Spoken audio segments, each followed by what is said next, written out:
Hello and welcome to Stretford Paddock. This is the news. We are live on Thursday, the 17th of November, and we are looking at the players' reactions to Cristiano Ronaldo's interview with Piers Morgan. It's been one of the biggest news stories that I've seen as a Man United fan. Certainly a non-footballing news story. There's no result, no match, no scoreline that is being referenced here. This is Cristiano Ronaldo's talk with Piers Morgan, coming out, slagging off basically everything there is to slag off about Manchester United. And some of the United's players have had their say.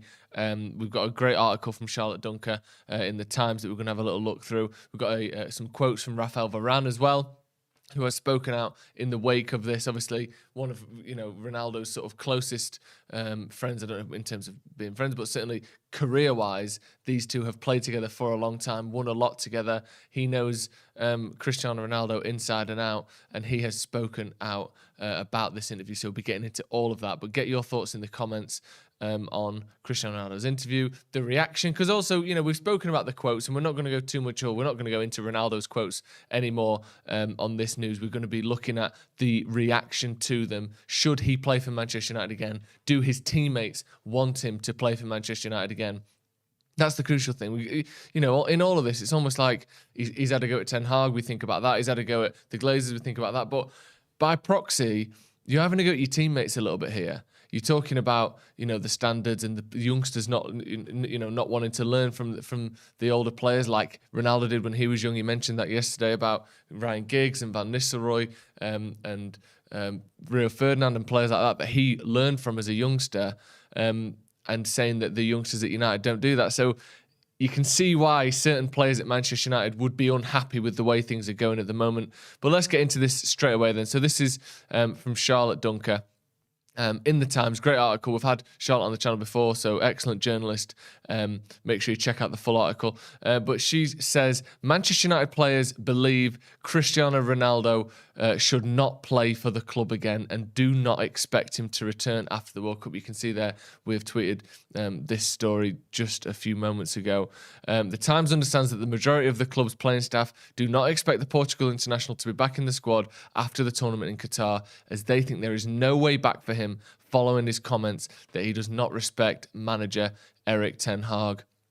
Ten Hag has taken a strong stance on discipline since he took over, as United discovered when he was dropped for the last game. Sorry, as Ronaldo discovered when he was dropped for the last game against Chelsea after he refused to come on against Tottenham. But that bit there at the start, as you can see there, Manchester United players believe Ronaldo should not play for the club again and do not expect him to return after the World Cup. That is pretty damning, isn't it?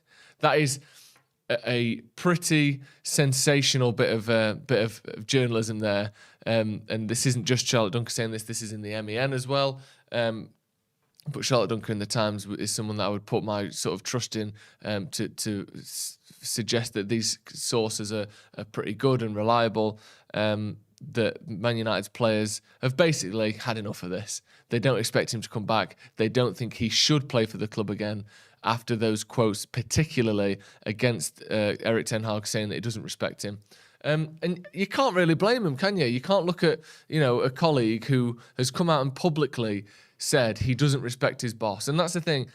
In workplaces, in any sort of job, people will have a go at the boss. People will, pop off at this. There'll be arguments here. There'll be fights there. There'll be all this. But it stays behind closed doors. That is the nature of a private workplace. As soon as you break that sort of unwritten rule where you do not publicly have a go at your boss, say that you do not respect them, as soon as you do that, you can expect to leave whatever job you're in, whether that's at Wilco, whether that's at Man United, whether that's, at the Bowls Green on a Sunday afternoon. You aren't going to be turning up the next day with your job still intact. And I think United's players realise that and respect that. Even though it's Cristiano Ronaldo saying this, even though, as we learned yesterday, he's got hundreds of millions of followers on social media, that's not enough for you to be able to come out and basically take the piss out of your teammates and your manager. A couple more quotes. That Ten Hag and the players who are not on international duty were back at Carrington's training base on Wednesday. So obviously that was yesterday, which is great. Before some time off ahead of their Spain trip at the start of December. The club's plan is to give all World Cup players a week off from when they exit the tournament before joining up with the rest of the squad to prepare for the return of the Premier League. But many do not expect to see Ronaldo back at the club. Club sources believe it is increasingly unlikely that the 37-year-old will play for Manchester United again, but no final decisions have been made with those in power until they have seen the entire interview before deciding what action to take. Ten Hag has been in talks with co-chairman Joel Glazer, football director John Murtaugh, and chief executive Richard Arnold on how to resolve the problem. One of the possible options is to terminate Ronaldo's contract, which expires next summer, and the club have been taking legal advice on the various options available to them. The insane thing with all of this, to me, is that bit there where it says no final decisions have been made until the entire interview has been seen. Like, Man United are literally sat at 8 o'clock with Talk TV on, waiting to see what he says like the rest of us. They've not got like an advanced copy of this. They've not got the sort of the source file emailed to him or sent to him over, Google Transfer or whatever it's called. They've just got to wait and watch it like us. Like Joel Glazer and John Murtaugh just sat there going, 7:45. Jeremy Kyle's still on, but in a few minutes, going to pop the kettle on, and then we'll see if we have to sack the greatest footballer of all time. Like, they don't know what's coming either. That's absolutely mad that they're just sat there waiting for it to come on like the rest of us. But, such is the nature of this interview and the fact that no one knew it was happening until a couple of hours after that Fulham game. We're all just sat around waiting to see what he says, waiting to see how bad it is. And the quote about him not respecting Ten Hag hasn't even been aired yet. That's for tonight's viewing. So, the chances of Ronaldo potentially having his contract terminated or being sold in January, I think one of those two options is almost 100% at this point. The players don't expect him back. The manager doesn't expect him back. Ronaldo doesn't sound like he wants to go back. I can't see a world where he plays for Manchester United again.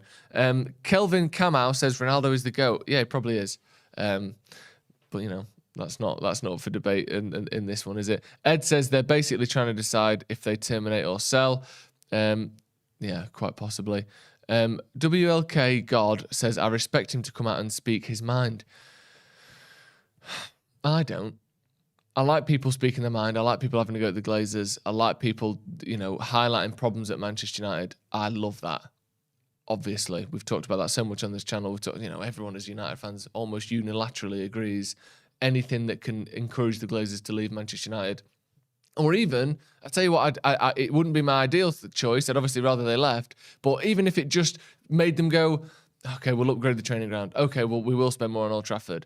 Just making them slightly better owners with these quotes would be a start. Do you know what I mean? If we can't get them to sell, at least embarrass them into spending a bit of money on the infrastructure at Manchester United. It's not going to make anyone like them, but at least it would help some things along the way. Maybe there would be better chances of success as Manchester United goes on if they were to invest in an academy stadium, for instance, upgrading Carrington, upgrading Old Trafford. Like I said, it's not going to make anyone like the Glazers, and if the debt doesn't go away, no one's going to be singing their name at Old Trafford. But if we cannot make them sell, which is a private business and we can't make them sell, it's publicly listed, but the shares that they own are not for sale. If we can't make them sell, at least pressure them into being slightly better than they are now. Obviously, that is preferable to just being the abject shit heaps that they currently are. So I love all that from Ronaldo, but everyone knows, there's a difference between speaking your mind and saying you don't respect your manager at a football team, and you just can't do that, unfortunately. Big Money says he does nothing wrong speaking about his young generation of players. He nailed it. Fredro says Fergie would have ripped his contract up before the show aired. He probably would, wouldn't he? Let's be honest. Sir Alex Ferguson wouldn't be playing a player again after he'd said this. He wouldn't. And, you talk about the disrespect and this sort of thing from Ronaldo to Ten Hag. Walking off before the end of a game is pretty disrespectful. It undermines the manager. Throwing your boots around and throwing your hands up in the air last season with Ralf Rangnick is pretty disrespectful. So, the idea that the club has disrespected him and he's the one that's the victim in all of this, I think is seems wide of the mark, certainly from what we've seen publicly. There's a good point here. Grayson says, right, a guy that doesn't even respect Varane should make the team. Probably 10 players that would run for him and pass him the ball. I think he's talking about not wanting, not respecting Varane and his teammates there. And I think he clearly doesn't that much, does he? He clearly doesn't that much. Imagine how much he regrets leaving Madrid now. He could have had another 100 goals and a La Liga and a Champions League to his name by now. Maybe he would, but maybe Real Madrid wouldn't be winning those things if Ronaldo was still there. Because you can guarantee Karim Benzema wouldn't have had 45 goals he scored last season? Karim Benzema would not have had a 45-goal season if Ronaldo was still the funnel that every ball had to be put down like it was when he was there. Maybe they would have won more. Maybe they would have won another trophy, another Champions League without him. But I'm not so sure. I think Karim Benzema last season was better than Ronaldo last season. And if you put Ronaldo back in that team, I think you keep that hierarchy, Ronaldo, Benzema, and everyone else. And I don't necessarily think it works. So, I'm not going to feel too sorry for him for that. What else have we got here? Raphaël Varane. He's talking about this whole situation. He has said, obviously it affects us. We follow what is happening and what is being said. What I want is the best for my team. So whatever the decision, as a player, we will accept it. We will give the best of ourselves. Whatever the decision. I'm sure he means, whether Ronaldo goes, whether he stays, whether he gets sacked, whether he gets sold, he is sticking around at Manchester United. And I like that. And that's what you'd expect him to say. That is literally what you'd expect him to say. Whatever it is, it affects us, what is happening and what is being said. He's clearly not happy with the situation, is he? It affects us. This isn't a good thing that's happening to Manchester United. We follow what is happening and what is being said. What I want is what's best for my team. So whatever the decision as a player, we will accept it. So whether that's Ronaldo getting sacked, or being sold, Raphaël Varane will accept it and is sticking around at Manchester United, which is what I want to hear. I don't want him to go, you know what, he's right. I hate Ten Hag as well. So thank God Raphaël Varane said that. If you don't know, we are coming to Dublin for our first ever live show on the 30th of December. As you can see there, me, Jay, Stephen Howson, Adam McCullough, and special guest Manchester United legend Brian McClare will be there with us as well. Come down, chat to us, live podcast, live interview in Dublin, Ireland on the 30th of December. The link to that is in the description. Make sure you come and get some tickets. Come and check it out, and we will be there to meet and greet, see everyone, do all of that good stuff on the 30th of December. Great for Christmas presents, great for all that stuff. Our first ever live show. We cannot wait to be there, so check out the tickets now in the description. Thank you very much for joining us today. We will be back later on tonight with more reaction to the second part of this Cristiano Ronaldo interview. Hopefully, we can start putting this whole saga to bed very, very soon, because as much as it is exciting, I think we're all getting a bit sick of it now, aren't we? Thank you very much for joining us, and we'll see you in a bit.